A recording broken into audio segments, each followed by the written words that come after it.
అంటే హ్యాపీనే ఉంటుంది. అట్లాంటి సంఘటనలు చాలా సంఘటనలు ఉన్నాయి కదా, అట్లాంటి చాలా ఇంట్రెస్టింగ్ ఉంటుంది. తెలంగాణ తల్లి విగ్రహాన్ని ఏర్పాటు చేయాలి అనుకున్నప్పుడు, అంటే తెలంగాణ సంస్కృతిని చరిత్రకి అద్దం పట్టేలాగా తెలంగాణ తల్లి విగ్రహాన్ని ఏర్పాటు చేయించాలనుకున్నారు కేసీఆర్. అందులో మీది కీలక పాత్ర. మరి ఇప్పుడు రేవంత్ రెడ్డి గారు ఆ విగ్రహాన్ని మార్చేస్తున్నారు. దొరల ఆనవాళ్లు, గడీల పాలన ఏది కనిపించకుండా ఇప్పుడు అమ్మవారిని మళ్ళీ కొత్త విగ్రహాన్ని తయారు చేస్తున్నారు. సెక్రటేరియట్లో పెట్టబోతున్నారు December 9న. మీకు ఏమనిపిస్తోంది? మళ్ళీ తెలంగాణ తల్లి రూపు మారిపోబోతుంది అని. ఎందుకంటే దాని రూపకర్త మీరు అన్నప్పుడు రూపశిల్పి అనిపిస్తుంది కదా లోపల లోపల. యాక్చువల్గా ఏమవుతుందంటే తెలంగాణ తల్లి అనేది తెలంగాణ తల్లి అంటే తెలంగాణ ఎట్లా ఉండేది అనేది ఒక కేసీఆర్ ఆలోచనతో అది రూపుదిద్దిచ్చిండు. కొంతమంది ఆర్టిస్టులను పిలిచి దాన్ని నేను విగ్రహాన్ని మాత్రం నేను తయారు చేసిన. దాని మీద అంత కథ, మాటలు, దర్శకత్వం అంతా కేసీఆర్ గారిదే. ఆయన ఒక డిసైడ్ చేసుకొని అది చేసిండు. ఆయనకు మంచిగా అనిపించింది. చాలామంది మేధావుల సలహా తీసుకుని మంచిగా అనిపించింది. మళ్ళీ దీన్ని మళ్ళీ మాడిఫై చేయాలని మరి ఈ ముఖ్యమంత్రి ఏమనుకుంటాడో మనకు తెలియదు. ఒకవేళ ఆయన ఈయన ఆలోచన ఎట్లా ఆ బొమ్మను చూసిన తర్వాత మనం కూడా ఆలోచించవచ్చు. అంటే ఎవరి ఆలోచన వాళ్ళకంటే జనరల్గా ఇది మారితే మంచిదా, మారకుంటే మంచిదా, ఈ తెలంగాణ అప్పుడు ఏంటంటే తెలంగాణ అదంటే తెలుగు తల్లిని 2 ముక్కలు చేస్తారా అని ఆంధ్ర వాళ్ళు, తెలంగాణ తల్లి అంటే భాష పేరుతోటి ప్రాంతం దాంతో విడదీస్తారా అనేది మాట్లాడింది. కాబట్టి అట్లా అనుకుంటే తెలంగాణ తల్లిని పెట్టుకుంటాం, మాకు తల్లి ఉంటుంది కదా, మాకు ఆంధ్ర తల్లి ఉంటే ఇద్దరికి సమానం చూస్తుంది కదా. కాబట్టి తెలంగాణ తల్లిని పెట్టాలని ఒక కాన్సెప్ట్ మీద పెట్టిండు అప్పుడు ముఖ్యమంత్రి, అప్పటి కేసీఆర్ గారు. ఇప్పుడు మళ్ళీ ఈయనేం తల్లిని పెడతారో చూడాలి రేవంత్ రెడ్డి గారు. అంటే ఆ నగలే కానీ, మెడకున్న చేతులకున్న అవే కానీ, ఆర్నమెంట్స్ అవన్నీ అడుగుకున్న వడ్డాల అట్లాంటి, అంటే ఒకప్పుడు ఘనంగా ఉన్న తెలంగాణ అనే కాన్సెప్ట్ తీసుకురావడం కోసం తెలంగాణ తల్లిని పెట్టిండు. మరి ఇప్పుడు ఇంకా బీదరికంలో ఉన్నది, ఇంకా దరిద్రంలో ఉన్నది తెలంగాణ తల్లి ఇట్లున్నదని మరి సూచించదలుచుకున్నాడా తెలియదు మనకు. అంటే మళ్ళీ ఈ ముఖ్యమంత్రి గారు ఏం చేస్తారో తెలియదు. ఎందుకంటే ఇది మంచిదా అది మంచిదా అని చెప్పేటోళ్ళు నేను కాదు, కానీ ఆయన ఆలోచన ఎట్లా మనం చూడాలి. అంటే తెలంగాణ తల్లి రూపశిల్పి మీరు, అంటే ఆ సభ్యుల్లో మీరు కీలకంగా వ్యవహరించారు. కానీ ఇప్పుడు మీరు అదే పార్టీ కాంగ్రెస్లో ఉన్నారు. ఆయనకు ఆ విషయం తెలుసు. మరి మిమ్మల్ని సంప్రదించడం కానీ, మీ అభిప్రాయాలను తీసుకోవడం లాంటివి ఏం చేయలేదా సీఎం గారు? అట్లా అంటే ఏముంటుందని, ఆర్టిస్టులం కదా, దాని డైరెక్టర్లం కాదు మనం. వాళ్ళు చెప్పినట్టు చేసేటోళ్ళం. కానీ అదేమో అట్లానే కాదు, అంత మేధావులు కలిసి చేసిన డిజైన్ అది అంతే. దాంట్లో మనదేం లేదు. దాంట్లో ఓన్లీ స్టాచ్యూ చేసిన పాత్ర మనది. అట్లా 2 సార్లు మీరు వరంగల్ నుంచి ఎంపీగా గెలిచారు. నేను కూడా జర్నలిస్ట్గా మిమ్మల్ని లోక్సభలో, పార్లమెంట్లో పలుసార్లు కలవడం అనేది జరిగింది. అయితే ఎంపీగా నేను ఇది చేశాను, ఇది సాధించాను అని చెప్పుకోవడానికి ఏదైనా ఉందా? ఉన్నాయి. అది నాది ఒకటే, అది మైనస్ అంటారా, ప్లస్ మైనసే కావచ్చు. అది ఈ చాలా అంశాల మీద హృదయలా దాదాపు 36 కోట్లు తీసుకొచ్చినాం. దాంట్లో అమృత్లా 36 కోట్లు తీసుకొని వచ్చినాం. దాన్ని మినీ ట్యాంక్ బండ్ అది చేసినాం. కానీ మినీ ట్యాంక్ బండ్ మీద 100% కేంద్ర ప్రభుత్వం ఉందండి. అప్పుడు నేను ఏంది స్టేట్ పార్టీ కదా, బీఆర్ఎస్ పార్టీ, రీజనల్ పార్టీ.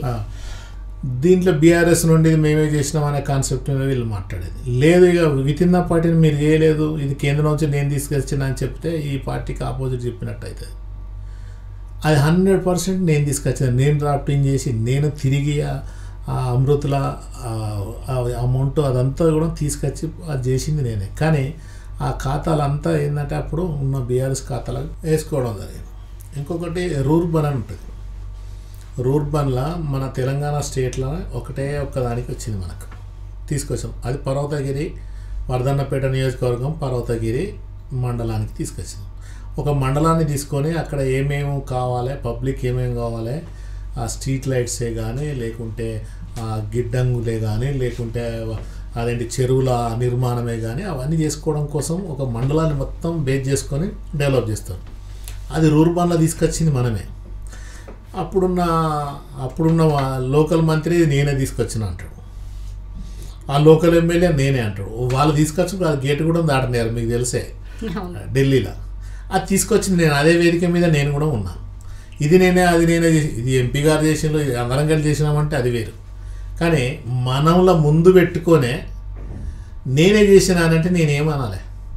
వాళ్ళు ఎప్పుడు కూడా రానోళ్ళు, ఎప్పుడు వాళ్ళకి తెలియదు కూడా అది. వాళ్ళతోటి నాకు ఇక విత్ ఇన్ ద పార్టీలో గొడవలా. ఆ రూర్బన్ అది చేసింది నేనే. ఒక నేషనల్ హైవే దాదాపు నిడిగొండ నుంచి నీర్కుల దాకా 96 కిలోమీటర్లు నేషనల్ హైవే, అది వచ్చింది కూడా మనం చేసింది. అంటే ఎప్పుడైనా కానీ ఉత్తగా నేను చేసిన అని అంటారు తప్ప, కానీ ఇది కేంద్ర ప్రభుత్వంలో ఉండే పరిధిలో ఉండేటి. మనం చెప్తే ఇటు నుంచి అటు కూడా జరగదు. కాకుంటే ఇది కేంద్ర ప్రభుత్వంలో నుండి పనులు జరిగినాయన్నీ మన ఖాతాలో వేసుకుంటా ఉంటాం. ఇది ఎవరైనా చేసుకునేది గదే జనరల్గా. ఏది మీరు ఒప్పుకున్నా ఒప్పుకోకపోయినా అది నేను చేసిన అనే చెప్పుకుంటా ఉంటాం. అట్లాంటి అదే కానీ స్మార్ట్ సిటీ తెలంగాణ స్టేట్లో నంబర్ 1 మనదే స్మార్ట్ సిటీ. అది మనదే కదా. అది ఇప్పుడు రైల్వే వ్యాగన్ కోచ్ ఫ్యాక్టరీ అంటే వ్యాగన్ వరలింగ్ది ఇప్పుడు అది వచ్చింది. అది మన అప్పుడే కాజీపేటది. అది మనదే కదా. అంటే మన ఖాతాలనే కదా అవన్నీ. నీకు వరంగల్ టౌన్లో అంత బూత్ బంగ్లాలు ఎక్కువ ఉండే ఏంటిది రైల్వే స్టేషన్. ఇప్పుడు ఎంత బాగుంది. అది చేసింది మన ఆయంలోనే. అట్లనే అండర్ బ్రిడ్జిలు, ఓవర్ బ్రిడ్జిలు అవన్నీ దాదాపు 7-8 వరకు నిర్మాణమైనాయి. అవన్నీ మన పరిధిలో ఉన్నాయి.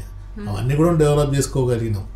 ఎప్పుడైనా దీన్ని టాప్ ట్రూప్ అని మాట్లాడుకుంటా ఏదో ఎమ్మెల్యేలు అది మాట్లాడంగానే అది కాదు. అవన్నీ కూడా నీకు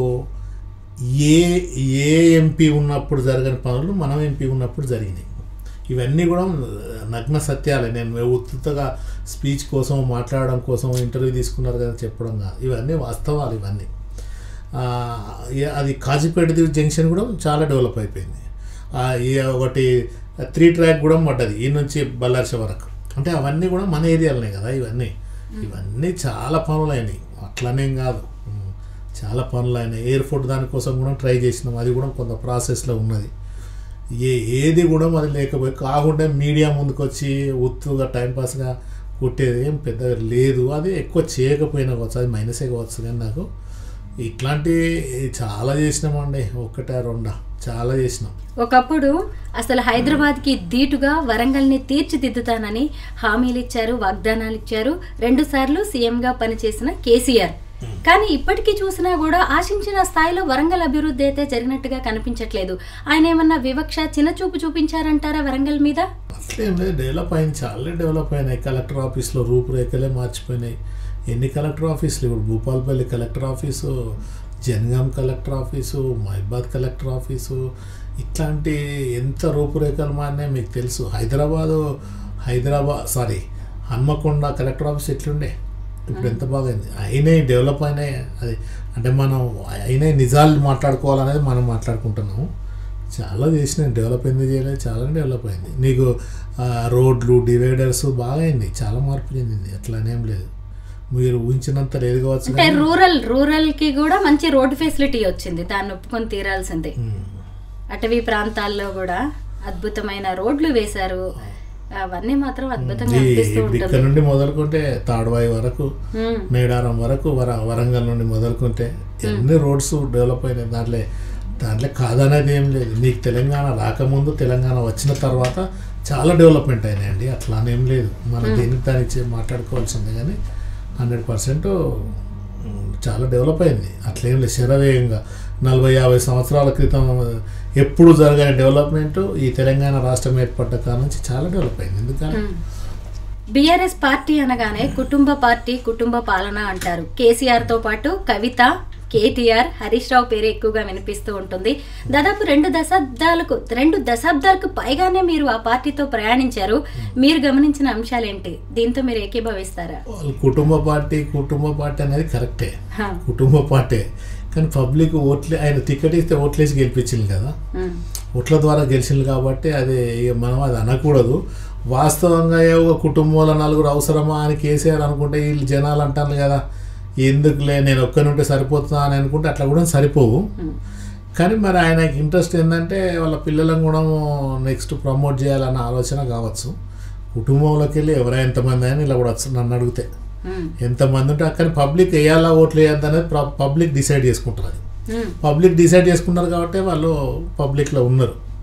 అంటే ఇక మనం ఒక రూల్స్ లేవనంటే లేవు అనుకోవచ్చు, ఉన్నాయంటే ఉన్నాయి కాబట్టి నిలబడ్డారు. కుటుంబ పార్టీలా ఇప్పుడు సోనియా గాంధీ, రాహుల్ గాంధీ వీళ్ళందరూ కాదు, అందరినీ ఈ పార్టీ ఆ పార్టీ అంటే ఇదని కాదు అనేది.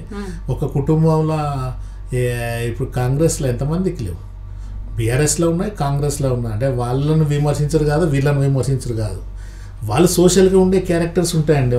వాళ్ళ ఎంత అదైనా కానీ వాళ్ళు చేస్తూ ఉంటారు. బిడ్డకైతే చేయాలని ఉండదా, చేస్తారు అట్లా. ఇప్పుడు సపోజ్ ఇప్పుడు ఉత్తమ్ కుమార్ రెడ్డి గారు ఉన్నారు, వాళ్ళ మిస్సెస్ చాలా యాక్టివ్ చేస్తుంది, ఆమె చేస్తుంది, అదని కాదు కదా. ఇప్పుడు బట్టి విక్రమార్కుడు ఉన్నాడు, మల్లు రవి కూడా చాలా యాక్టివ్. ఎందుకు అన్న చేస్తే తమ్ముడు చేస్తే అన్న చేద్దాని ఉన్నదా? ఎవరైనా యాక్టివ్నెస్ ఉన్న వాళ్ళు పనిచేస్తారండి. అంటే ఎంత వాళ్ళ అదేసినా వాళ్ళకు ఉంటుంది కాబట్టి. కాకుండా ఏంటంటే ఎవరైనా చేయొచ్చు, కానీ అట్లా అనడం కరెక్ట్ కాదని నేను అనుకుంటా. ఇది నీకు చాలామంది ఉన్నారు, ఇంకా అదేనే కాదు, జానారెడ్డి వాళ్ళ ఇంట్లో ఉన్నారు, అట్లా కాంగ్రెస్లో కూడా ఉన్నారు, బీఆర్ఎస్లో కూడా ఉన్నారు, అన్ని పార్టీలలో ఉంటారు. అది ఇక ఎందుకంటే రోజు పొద్దున్న లేచిందంటే రాజకీయమే ఉంటుంది కదా. ఎవరింట్లోనైనా వచ్చిన కార్యకర్తలను రిసీవ్ చేసుకోవడం, వాళ్ళకు నీళ్ళు చీను ఇవ్వడం, వాళ్ళకి కూడా ఆల్రెడీ సోషల్గా మూవ్మెంట్ అదవుతుంది కాబట్టి వాళ్ళకి కూడా ఇంట్రెస్ట్ ఉంటే వద్దనే హక్కు కూడా ఎవరికి ఉంటుందండి. అందరికీ ఇంట్రెస్ట్ ఉన్నప్పుడు పబ్లిక్ ఓట్లు వేసి గెలిపించింది. అవన్నీ ఉత్తగానే ఏదైనా లేక అట్లా చేయడం కోసం ఎవరైనా అన్నాడు, ఎవరైనా ఎన్నైనా నిలబడచ్చు, చేయొచ్చు. పార్టీ నిలుపుకోవడం కోసం వీళ్ళు చేస్తారు, పార్టీ నిలుపుకోవడం కోసం వాళ్ళు చేస్తారు. కవిత ఢిల్లీ లిక్కర్ స్కామ్ లో ఇరుక్కోవడం అనేది కేసీఆర్ ఓటమికి ఒక కారణంగా ఏమన్నా చెప్పొచ్చా? అంటే ఒక సీఎం కూతురేంటి ఢిల్లీ వెళ్ళి లిక్కర్ స్కామ్ లో ఆవిడ వేలు పెట్టడం ఏంటి, ఇలాగా జనం కూడా షాక్ అయ్యారు. ఇదేమైనా ఒక కారణం అంటారా ఆయన వైఫల్యానికి? అంటే ఇప్పుడున్న బీజేపీ ప్రభుత్వం ఎవరైతే యాక్టివ్గా చేస్తే ఐటీ దాడులు జరుగుతున్నాయి మీకు తెలుసు. ఏ అవకాశం దొరికినా కేంద్ర ప్రభుత్వం ఏంటంటే నీతి నిజాయితీగా చేస్తుందని అనుకోవడం కంటే ఎవరిని తొక్కాలి, ఏం తప్పు లేకున్నా తప్పున్నా ఎట్లా చేయాలి అనే ఆలోచన మీద వాళ్ళు ఉన్నారు. కేంద్ర ప్రభుత్వం అంటే ఐటీ దాడులు భయభ్రాంతులు చేపించి అట్లా చేసుకుంటా ఇది కరెక్ట్ కాదు. ఆమె అంటే అసలు లిక్కర్ స్కామ్కు ఆమెకు సంబంధం లేదంటారు, సంబంధం ఉన్నదంట. నిజాలు అవి మనకు కూడా యాక్చువల్గా తెలియదు. అది కొంత మైనస్ అవుతుంది, కొంత ప్లస్ కూడా అవుతుంది. ఇప్పుడు బయటకు వచ్చిన తర్వాత సానుభూతి పెరిగింది. అప్పుడు ఆమెను అరెస్ట్ చేసినప్పుడు అయ్యో ఇట్లా చేసిందా అనే ఫీలింగ్లో ఉన్నారు. ఇప్పుడు ఆమె బయటకు వచ్చిన తర్వాత అరే పాపం ఇన్ని రోజులు గోసపెట్టిందా ఆమె, అది ఉన్నది. అది ప్లస్ అనుకునే వాళ్ళకి ప్లస్, కొంత మైనస్ అయ్యి ప్లస్ ఎక్కువ కావచ్చు, చెప్పలేము. అసలు కవిత అంటే బతుకమ్మ అంటే కవిత గుర్తొస్తుంది. ఈ మధ్య జరిగిన దసరా బతుకమ్మ ఉత్సవాల్లో ఆవిడ ఎక్కడా కనిపించలేదు. అంటే జైలు నుంచి విడుదలయ్యాక కూడా ఆమె ఆరోగ్యం బాలేదనేది మనం అందరం చూసాం కూడా. ప్రస్తుతం కవిత ఆరోగ్య పరిస్థితి ఏంటి, ఆమె ఎలా ఉంది అనే దాని మీద కూడా చాలా మందికి డౌట్స్ వస్తున్నాయి. మీకు ఏమైనా ఇన్ఫర్మేషన్ ఉందా? అప్పుడు బీఆర్ఎస్ ప్రభుత్వం ఉండే కాబట్టి జర యాక్టివ్గా పనిచేసే మెసులుబాటు కూడా అప్పుడు పార్టీ కల్పించింది. అప్పుడు అప్పటి ముఖ్యమంత్రి గారు ఆమెకు యాక్టివ్గా పనిచేసే అవకాశం కూడా కల్పించింది. ఇప్పుడు అధికారంలో పార్టీ లేదు కాబట్టి కొంచెము అవకాశాలు తక్కువ ఉంటాయి కాబట్టి, అంటే ఆమె హెల్త్ సహకరించిందో లేదో యాక్చువల్గా మనకు కూడా తెలియదు. కొంత అది చేయొచ్చు అని అనుకుంటాను. మీరు 2023లో పార్టీ మారారు, బీఆర్ఎస్ మీ తల్లి లాంటి పార్టీని వదిలేసి కాంగ్రెస్ లోకి వచ్చారు. అయితే మరి కాంగ్రెస్ లోకి రాగానే ఏదో పెద్ద పదవి వస్తుంది, లేదంటే సీట్ వస్తుంది అని చెప్పి అందరూ ఎక్స్పెక్ట్ చేశారు. బట్ మీరు ఎక్కడా కనిపించట్లేదు. ఏంటి పరిస్థితి, ఇప్పుడు ఎలా ఉంది కాంగ్రెస్ లో? యాక్చువల్గా నేను పదవుల కోసం రాలే.